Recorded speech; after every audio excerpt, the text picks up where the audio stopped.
ይኸውልሽ እንዳትዋሽኝ። ምን? ቆይ ሳትነግሪኝ ምንድን ነው ያደረግሽው? ዲዳን ያማል እንዴ? ጤነኛ ነህ? እኔ ያመኝም። የተፈጠረውን ነገር ንገሪኝ። ስለምን? ስለ አባዬ። እኔም እኮ እንዳንተ ከእነሱ ነው የሰማሁት። አላምንሽም። እኔ ምንም የማውቀው ነገር የለም። እውነታው ይሄ ነው። አለማመን መብት ነው። ይኸውልሽ ቲና፣ እኔ አንቺን በደንብ አውቅሻለሁ። የዛኔ ስትረጋጊ አላመንኩሽም ነበር። ኦ ዳኒ፣ አይታየህም እንዴ? ታምኛለሁ እኮ። አባዬ የት እንዳለ ካወቅሽ ወይ ደግሞ አንቺ የሆነ ነገር አድርገሽ ከሆነ ብዬ ነው። ሲጀመር ሳላባዬ ምንም አይነት መረጃ ሳይደርሰን አንቺ ነሽ መባባል አይከብድም? ቲና፣ በእርግጥ ከዚህ በፊት እንደምጠረጥርሽ አይደለም የጠረጠርኩሽ፣ ግን እሺ የት ሄደ ይባላል። እቺን መሰሪ ግን አላምናትም። እኔም እኮ አላመንኳትም ነበረ። አዎ ሁኔታዋ ምንም እኮ ጥርጣሬ አይታይበትም። እሺ ምንድን ነው የምትፈልገው አንተ? ገንዘብ እኔ እሰጥሃለሁ፣ ያንተን አልቀበልም። የሆነ ድል እኮ የምታከብሪ ነው የምትመስለው። ታንቅ ያለ ሞት የራሱ ለእኔ ድል ነው። ግን ለምንድን ነው የገረመኝ የምትመስለው? አልገረመኝም። ከዚህ በላይ ልታደርጊ እንደምትችል አልጠረጥርም። ከኔ ስሙኒ ሳንቲም አታገኝ፣ ምንም ሊፈጠር አታገኝ። አይገርምም? አንተና ልጅ በጣም ክፉ ናችሁ። ላሳጣኝ በሙሉ በጥፍ አስከፍልሃለሁ። እሺ አንተ ለማጣራት ሞክር እስኪ። ይኸውልሽ ቱት፣ ቲና ምንም የምታውቀው ነገር ያለ አይመስለኝም። የሆነ ነገር እንኳን ተፈጥሮ ቢሆን ለኔ አደብቀኝ እንዴ? ምናልባትም እኮ ደብቃ ሊሆን ይችላል።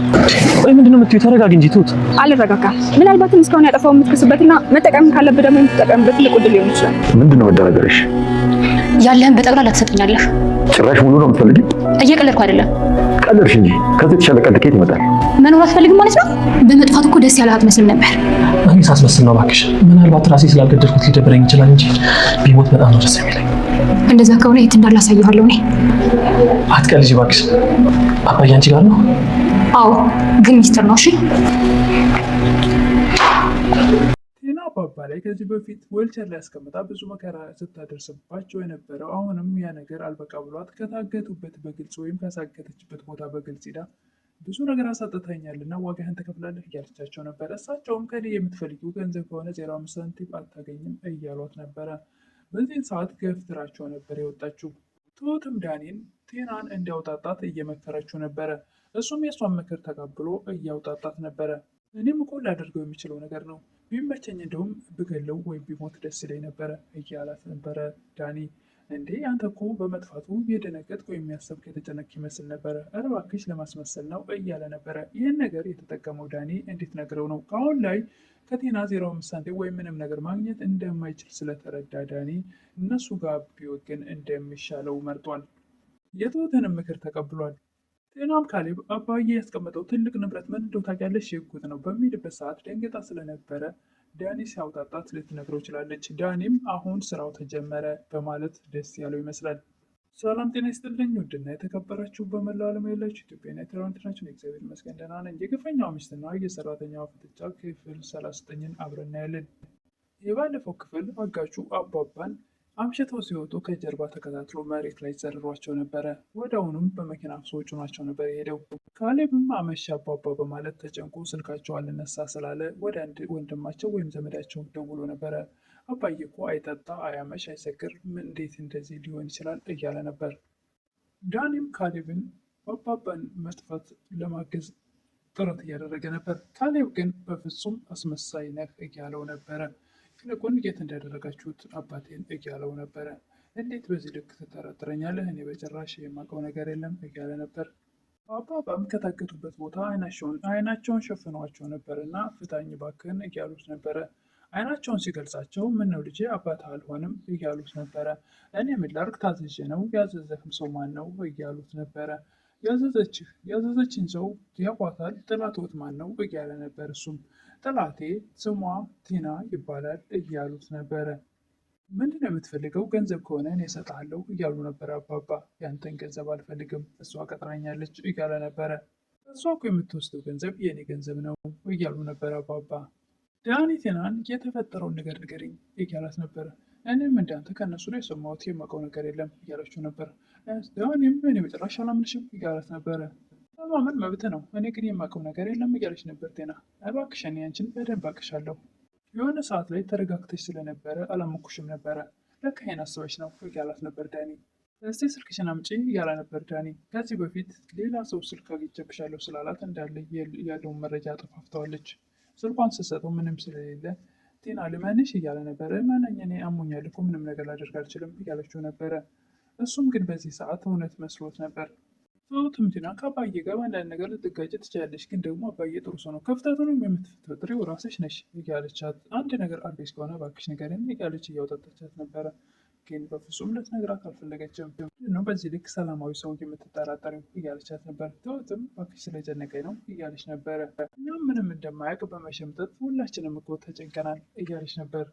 ቲናም ላጋቹ አባባን ምግብ በመከልከል እና በመምታት እንዲያሰቃየው እየነገረችው ነበር። እሱም በፍጹም እንዲህ አይነት ጨዋታ አልጫወትም፣ ገንዘብ ከፍያለሁ እኮ እና ገንዘብ የከፈልሽኝ እንደዚህ እንድመታው ወይም ደግሞ እንዳሰቃየው መሰለሽ? በፍጹም ይሄን ነገር እንደዚህ የተጨማለቀ ስራ አልሰራም እያላት ነበር። እና እንድሞት ብፈልግ እንኳን ልትገለው አትችልም ማለት ነው እያለች ነበረ።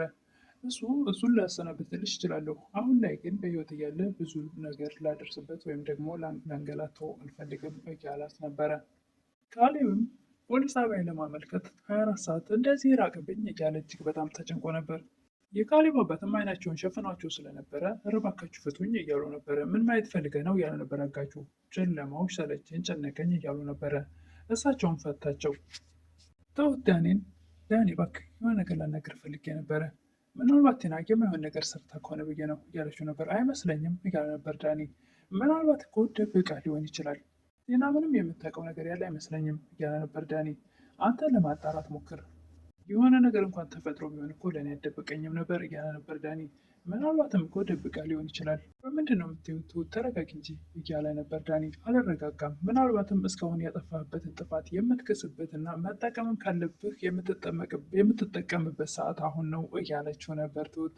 ትንሽ ትሁት ይህን ነገር ከጥቅም ጋር ታያይዥብኝ፣ ግን አውቃለሁ ገንዘብ እወዳለሁ፣ ግን ደግሞ በሰው ህይወት የምጫወት ሰው አይደለሁም። እሺ ትሁት እኔም በቻልኩት ልክ አጣራለሁ እያለ ነበረ። ቲናም አባባን በገዛ እጄ እንዳንደራደር አረግ ትላለች። ምንድነው መደራደር የምትፈልጊው እያሏት ነበረ።